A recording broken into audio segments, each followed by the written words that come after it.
నమస్తే, నా పేరు ప్రశాంతి. వై న్యూస్కు స్వాగతం. అవకాశాలు అందిపుచ్చుకొని సమాజ సేవ చేయాలన్న తలంపు అందరిలో రావాలని మాజీ ఆర్థిక మంత్రి యనమల రామకృష్ణుడు వ్యాఖ్యానించారు. నిండు మనసుతో సమాజానికి సేవ చేస్తే దేశంలో మార్పు కనిపిస్తుందని తుని నియోజకవర్గ తొలి శాసనసభ సభ్యుడు స్వర్గీయ రాజా బుల్లిబాబు ఆ విగ్రహావిష్కరణ సభలో యనమల రామకృష్ణుడు వ్యక్తీకరించారు. రాజా బుల్లిబాబు గారి హయాంలో రాజకీయం వేరు, తుని హయాంలో రాజకీయం వేరన్న యనమల ప్రస్తుత రాజకీయాల్లో నెట్టుకుని రావడం క్లిష్టంగా మారిందని ఆందోళన వెలుబుచ్చిన ఆయన, ఆనాడు ఉన్న నీతి నియమాలు ప్రస్తుత రాజకీయాల్లో మచ్చుకైనా కనిపించడం లేదని అన్నారు. ప్రస్తుతం రాజకీయాల్లో స్వార్థం పెరిగిందన్న యనమల రామకృష్ణుడు ఇది సమాజానికి చేటు చేయిస్తదని పేర్కొన్నారు. రాజా బుల్లిబాబు నిస్వార్థ రాజకీయ యోధుడని, అందుచేతనే ఆ కుటుంబం 30 ఏళ్ల పాటు నిర్విరామంగా పాలన సాగించిందన్నారు. బుల్లిబాబు గారి రాజకీయమంతా ప్రజల మధ్యన నడిచిందన్న యనమల ఓవైపు నియోజకవర్గ అభివృద్ధి బాటలు పరుస్తూ ప్రజలకు నిస్వార్థంగా సేవలు అందించారన్నారు. తమ కుటుంబం అప్పట్లో బుల్లిబాబు గారు వెన్నంటే నడిచిందని, తెలుగుదేశం పార్టీ ఆవిర్భావం, తాను రాజకీయ ప్రవేశం జరిగిన తర్వాత తమ కుటుంబాలు రాజకీయ ప్రత్యర్థులైన స్నేహపూర్వక రాజకీయాలు నడిపామన్నారు. జనరేషన్ ఐడియాస్ మారిపోతూ ఉంటాయి.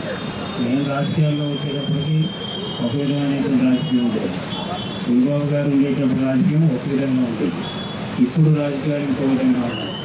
ఇంకా ఇప్పుడు రాజకీయాలకు అనుగుణంగా పనిచేయాలంటే చాలా కష్టమైనటువంటి పరిస్థితి.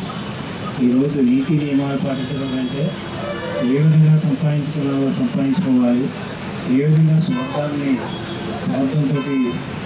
రాజకీయం చేయాలంటే స్వార్థ రాజకీయాలు బ్రహ్మాండంగా చేస్తూ ఉన్నాయి. ఈ రోజుల్లో ఆ రోజుల్లో స్వార్థ రాజకీయాలు ఉంటే కాదు. ఆ రోజు నిశ్చలమైనటువంటి మనసుతోటి, నిష్కలమైనటువంటి మనసుతోటి ఆ రోజు రాజకీయాలు చేస్తూ ఉంటే ప్రజలకు న్యాయం జరిగేది, ప్రాంతానికి న్యాయం జరిగేది. కానీ ఈరోజు రాజకీయాల్లో కాగానే ఏ విధంగా మనం ఉన్నత స్థాయికి వెళ్ళిపోవాలి ఆర్థికంగా అనేటువంటి ఆలోచనలు జరుగుతున్నాయి తప్ప ప్రజలను ఏ విధంగా ఉన్నత స్థాయికి తీసుకురావాలనేటువంటి ఆలోచనలు చేసేటువంటి రాజకీయ నాయకులు చాలా అడుగు. అందుచేత ఈరోజు రాజకీయాలు వేరు, ఈరోజు జనరేషన్ వేరు. ఈరోజు ఎక్కువగా మనం చూసుకుంటే మనకి స్వార్థం పెరిగినటువంటి ఈ యొక్క సమాజంలో రాజకీయాల్లో కూడా స్వార్థం పెరిగింది, వ్యక్తుల్లో స్వార్థం పెరుగుతుంది. ఇది సమాజానికి చాలా చేయటం అనేటువంటి నా యొక్క పర్సనల్ అభిప్రాయం. ఎందుకంటే సమాజంలో మనం బతుకుతూ ఉన్నాం. మన శాస్త్ర కోసం కొంత విలేజ్ వచ్చింది, కొంత అవకాశం వచ్చింది. అవకాశం లేనిటువంటి వాళ్ళు చాలామంది ఉన్నారు. అవకాశం లేనిటువంటి వాళ్ళ గురించి మనం కొంతవరకు కూడా సేవ చేయవలసినటువంటి బాధ్యత రాజకీయ నాయకుల మీద కాదు, ఇటువంటి సంస్థలు లాంటి సంస్థల మీద కూడా ఉంది.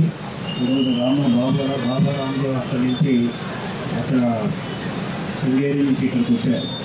శృంగేరి నుంచి హరిద్వార్ నుంచి ఇక్కడికి వచ్చి ఆయన సంవత్సరాలు చేస్తాం, ఏమైనా మొక్కలు నడుస్తాయి, ఎన్నో బాధ్యతలు చెప్తున్నారంటే ఒక విధమైనటువంటి సేవ చేస్తే మన దేశంలో మార్పు కనిపిస్తుంది.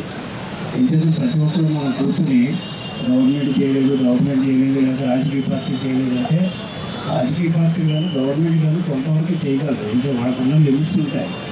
కానీ మనం సమాజాన్ని అడ్డుపెట్టుకుని సంపాదించడానికి చాలామంది ఉంటారు. సమాజంలో పైకి వచ్చిన వాళ్ళు చాలామంది ఉంటారు. ఆర్థికంగా వాళ్ళు కూడా కొంత సహకారం చేయవలసినట్టుగా అవుతుంది. చాలా కంపెనీస్ వస్తుంది. ఈ కంపెనీస్లో మరి సంపాదించే వాళ్ళు చాలామంది ఉన్నారు. ఆ సంపాదన కొంత భాగం సంక్షేమాన్ని ఖర్చు పెట్టాలి. ఖర్చు పెట్టినప్పుడు ఈనాడు మన పేదలకు నిర్ణయం జరుగుతుంది.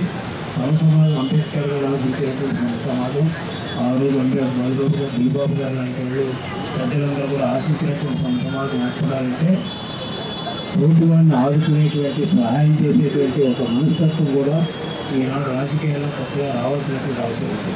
ఈనాడు పక్కవాడి గురించి పట్టించుకోవట్లేదు, ప్రతి ఇంటి గురించి పట్టించుకోవట్లేదు, అన్నగారు ఇంటి పట్టించుకోవడం, తమ్ముడి గురించి పట్టించుకోవడం, నాకేంటనేటువంటి రాజకీయాలు నడుస్తున్నాయి. ఇదే తప్పుడు రాజకీయాలు. దీనివల్ల సమాజం ఉన్నత స్థితికి వెళ్ళదు, ఇంకా అడుక్కు వెళ్ళిపోయేటువంటి పరిస్థితులు ఉంటాయి. ప్రతి ఒక్కరు చదువుకోవాలి, ప్రతి ఒక్కరు ఆరోగ్యంగా ఉండాలి. సమాజంలో ఉండేటువంటి సమస్యల పరిష్కారం ప్రభుత్వం ఎంత కృషి చేస్తుందో ప్రభుత్వంతో పాటు సమాజంలో ఎదిగేటువంటి వాళ్ళు కూడా ఎంతో కృషి చేస్తే ఆ వ్యక్తిగతంగా మనం అనుకునేటువంటి కోర్సులు అదేవిధంగా సమాజంలో కావాల్సినటువంటి అవసరాలు తీర్చగలనేది మరొకసారి సందర్భంగా మనం చేస్తూ బాబు గారు ఈ యొక్క విగ్రహాన్ని ఈ రోజున మనం ప్రారంభోత్సవం చేసుకోవడం కాకుండా విగ్రహాన్ని దాఖలు కూడా ఉన్నారు. ఓల్డ్ స్టూడెంట్స్ అంతా కూడా కలిపి ఈ కార్యక్రమాలు చేసినట్టు వారిని కూడా మనస్ఫూర్తిగా అభినందిస్తున్నాం.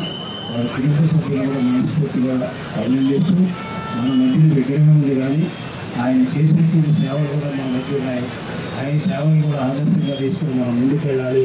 ఆ విధంగా మన పుణ్యవర్గాన్ని అన్ని రంగాల్లో మరింత అభివృద్ధి చేసుకునేట్టుగా ప్రతి ఒక్కరు కూడా కృషి చేయాలని కూడా కోరుతూ సెలవు తీసుకుంటాం.